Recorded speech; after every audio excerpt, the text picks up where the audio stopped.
माझी मम्मी भरपूर दिवसातनं नाशिकला आलेली होती आणि मम्मीला मोस्ट फेमस आपल्या मुंबई नाक्याचं सावित्रीबाई फुले पुतळा दाखवायला घेऊन आलो होतो.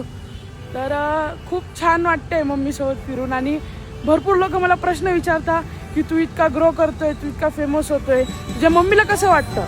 तर आज स्वतः मम्मी आपल्यासोबत आहे तर मम्मीलाच विचारू की मम्मी तुला मी एवढा ग्रो होतोय, लोक मला ओळखताय, तर तुला कसं वाटतंय मम्मी. माझ्या मुलाने भरपूर प्रगती करायला पाहिजे, खूप प्रगती करायला पाहिजे, माझी एवढीच इच्छा आहे बस. तर मम्मी म्हणजे निशब्द डायरेक्ट, मम्मीला काहीच बोलता येत नाही या मुमेंटला. आणि मी पण काय बोलू माझ्या मम्मी विषयी. मम्मीच्या डोळ्यात बघतोय ती खुशी काय मला दिसती.